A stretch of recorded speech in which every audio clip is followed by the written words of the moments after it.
Quando fala-se sobre a tribulação que virá ao mundo durante o governo do anticristo aqui na Terra, muitos cristãos logo pensam a respeito do arrebatamento.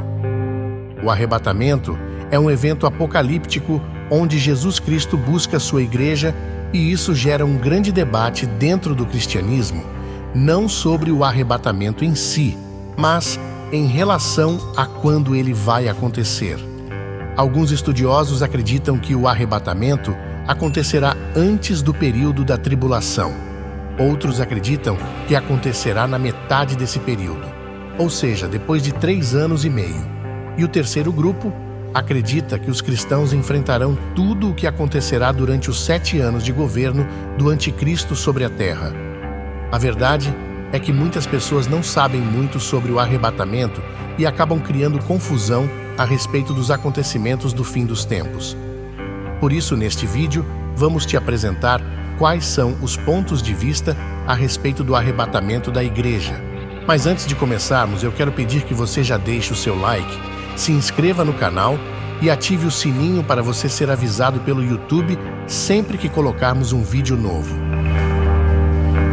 A primeira visão é a pré-tribulacionista. Essa corrente de pensamento acredita que a Igreja de Cristo será arrebatada antes da grande tribulação. Para esse grupo de cristãos, assim que o anticristo promover um grande acordo de paz entre as 3 maiores religiões do mundo e se tornar o homem mais popular do planeta, todos aqueles que entregaram suas vidas a Cristo e o reconheceram como Senhor e Salvador, subirão ao céu de uma hora para outra e serão poupados do sofrimento que virá. E são várias as passagens bíblicas que, segundo esse grupo de pessoas, apontam para esse tipo de arrebatamento.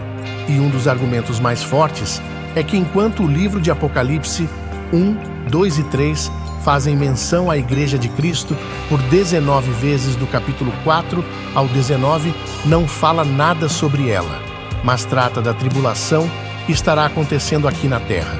Além disso, a promessa de Jesus feita à Igreja de Filadélfia também é uma das bases desse pensamento. Veja o que está escrito em Apocalipse 3, versículo 10.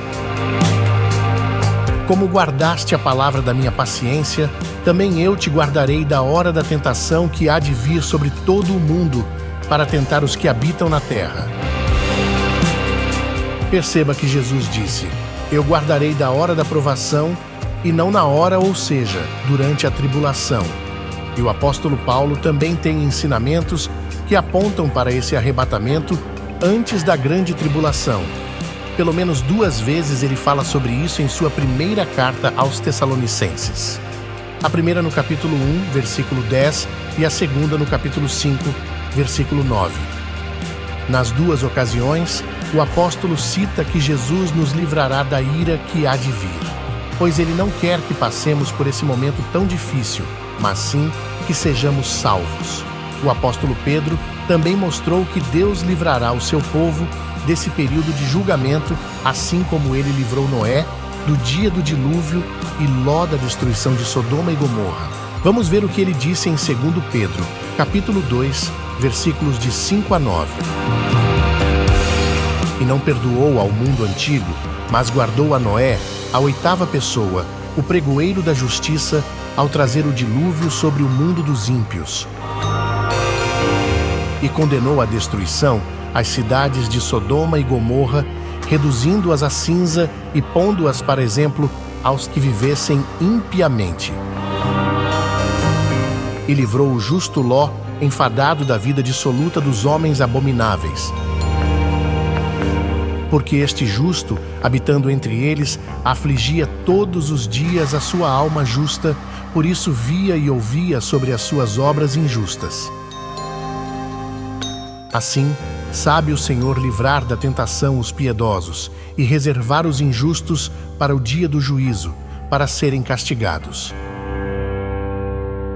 Outra coisa muito importante que os pré-tribulacionistas acreditam é que os israelitas não fazem parte da Igreja de Cristo, pois eles não o reconhecem Jesus Cristo como Filho de Deus. Por isso, eles passarão pela grande tribulação E aqueles que se mantiverem fiéis a Deus e se entregarem a Jesus serão perseguidos, mas serão salvos quando Cristo voltar com a sua igreja. Veja o que disse o profeta Zacarias no capítulo 14. E o Senhor sairá e pelejará contra estas nações, como pelejou sim no dia da batalha.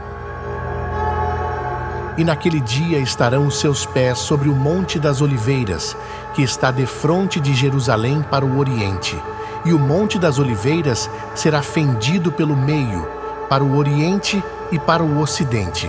E haverá um vale muito grande, e metade do monte se apartará para o norte, e a outra metade dele para o sul.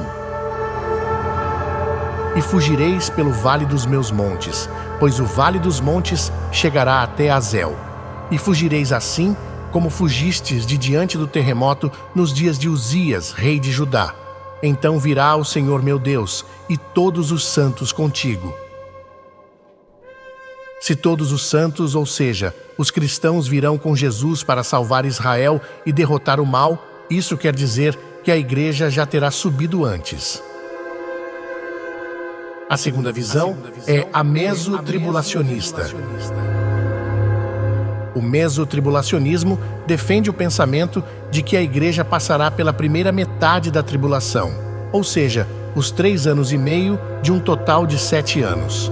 O principal argumento é que a igreja precisa ser provada para saber quem de fato é ou não fiel a Deus nas adversidades. Porém, eles não encontram base bíblica para isso.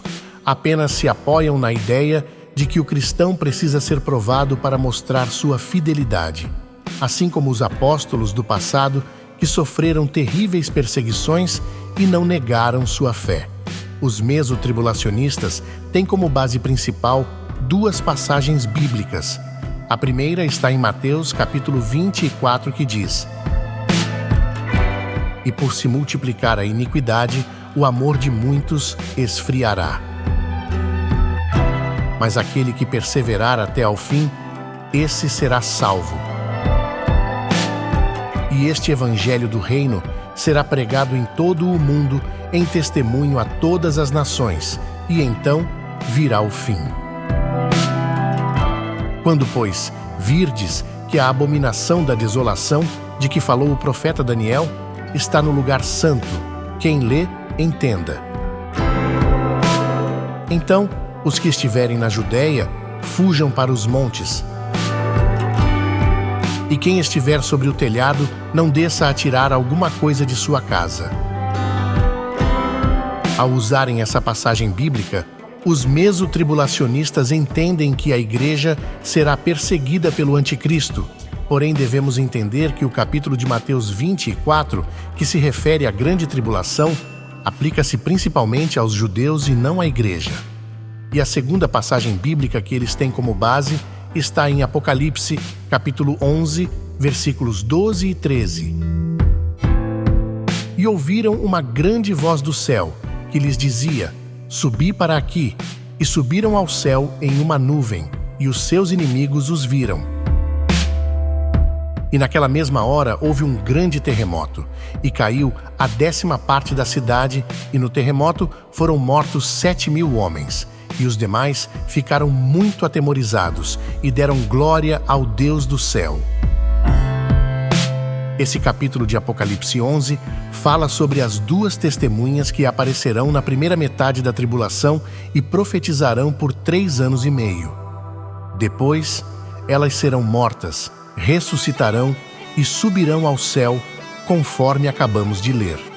Para os mesotribulacionistas, é nesse momento que a igreja será arrebatada. Porém, esta passagem mostra claramente que somente as 2 testemunhas serão arrebatadas. A terceira visão é a pós-tribulacionista. A principal ideia dessa corrente é que a Igreja de Cristo não será arrebatada antes ou durante o período da grande tribulação, mas que ela passará por todos os sofrimentos vistos na Bíblia durante os 7 anos que antecederão a volta de Jesus e o juízo final. Essas pessoas também acreditam que, por mais difícil que seja, os verdadeiros cristãos suportarão toda a dor nesse tempo graças ao poder e à misericórdia de Deus. Eles defendem que o arrebatamento acontecerá no final ou perto do final da grande tribulação. A igreja irá encontrar com Cristo no ar e em seguida retornar à terra para o início do reinado de Cristo. Em outras palavras, o arrebatamento e a segunda vinda de Jesus para estabelecer o seu reino acontecerão quase simultaneamente. Os pós-tribulacionistas acreditam que a grande tribulação não se trata apenas da ira de Deus contra os pecadores, mas também a ira de Satanás contra os santos, que é a Igreja de Cristo. Vamos ler uma passagem de Apocalipse 13 muito utilizada como o argumento do pós-tribulacionismo. Se alguém tem ouvidos, ouça. Se alguém leva em cativeiro irá. Se alguém matar a espada, necessário é que a espada seja morto. Aqui está a paciência e a fé dos santos. Um outro argumento dos pós-tribulacionistas é que Jesus, quando ele falou sobre o final dos tempos, ele disse que voltará depois de uma grande tribulação. E no livro de Apocalipse, com todas as suas profecias, menciona apenas uma vinda do Senhor, e isso ocorre após a tribulação. Além disso, a ressurreição dos mortos em Apocalipse 20, versículo 5, é chamada de a primeira ressurreição. Então eles afirmam que já que essa primeira ressurreição ocorre após a tribulação, a ressurreição associada com arrebatamento que está em 1 Tessalonicenses, capítulo 4, versículo 16, não pode ocorrer até então. Acreditamos que nós cristãos que amamos a Jesus e o servimos de todo o nosso coração, seremos levados ao céu quando o anticristo for revelado, ou seja, antes de começar a tribulação. Acreditamos que nós não passaremos por esses 7 anos aqui na terra, pois a Bíblia diz que quem está em Cristo não está sob condenação e nunca experimentará a ira de Deus, e sim estará na glória com o nosso Senhor e Salvador, que entregou a própria vida na cruz para nos libertar e nos salvar. Mas respeitamos as outras duas correntes e acreditamos que o foco do cristão deve ser pregar o Evangelho, preocupar-se com a sua salvação e não ficar discutindo ou criando contendas. A Bíblia diz que a volta de Jesus será com poder e grande glória. Sabemos que durante a primeira vinda de Cristo, ele veio de forma humilde, foi rejeitado e desprezado pelos homens. Mas, um dia, ele voltará como Rei dos Reis e Senhor dos Senhores. Neste dia, o mundo inteiro verá e saberá quem realmente Jesus é.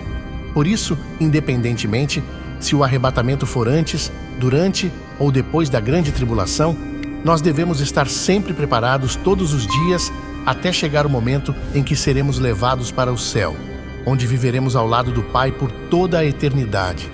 Se você gostou deste vídeo e quer aprender mais sobre temas importantes da Bíblia e do cristianismo, não se esqueça de deixar o seu like, se inscrever no nosso canal e ativar o sininho para receber todas as notificações. Assim, você ficará por dentro de todos os nossos novos conteúdos. Obrigado por nos acompanhar e até o próximo vídeo. Que Deus abençoe grandemente a sua vida.